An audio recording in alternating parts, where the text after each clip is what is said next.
Well, we're less than a week away from a big election in the Illinois primary. Next Tuesday, voters will pick which candidates they want to see on the November ballot.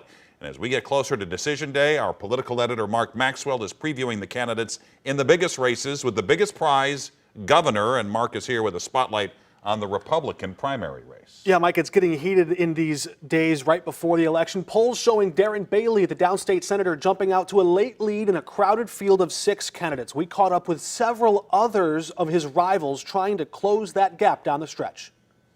While Darren Bailey crisscrosses Illinois in a big bus, there's a reason why J.B. spending millions and millions of dollars to try to help prop up Darren Bailey in this election. The downstate senator gets a visibility boost from Governor J.B. Pritzker with a sly warning that he's, quote, too conservative, something likely to attract Republican primary voters. What you see is the effect of J.B. Pritzker putting $35 million in the Republican primary.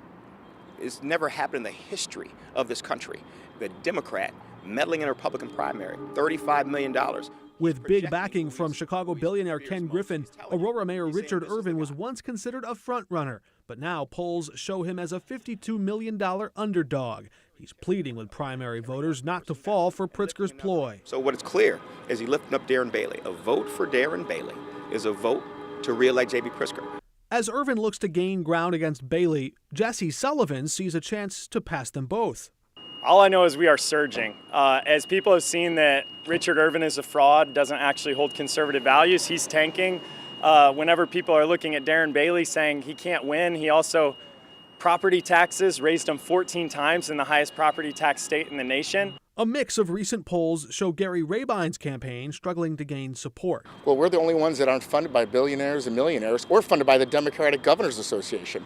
Rabine's running mate Aaron Del Mar brought a bus of their own to Peoria Monday, and former state senator Paul Schimpf described himself as a strategic, self-styled campaigner. Our numbers are always going to be low because our support is very localized.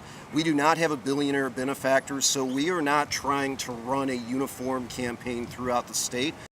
The candidates are not leaving anything left in the tank. This last week is the last few days they have to pull out all the stops, try to get some attention. And we know President Donald Trump, former President Donald Trump, is coming to Illinois on Saturday. Is he going to endorse anybody? We know that Darren Bailey's campaign is courting his endorsement hard. It's still not clear if he might get that endorsement. Of course, that's something that could help him in a primary. Democrats would love to see that because they think it might drag him in the general election. All right, Mark, thanks.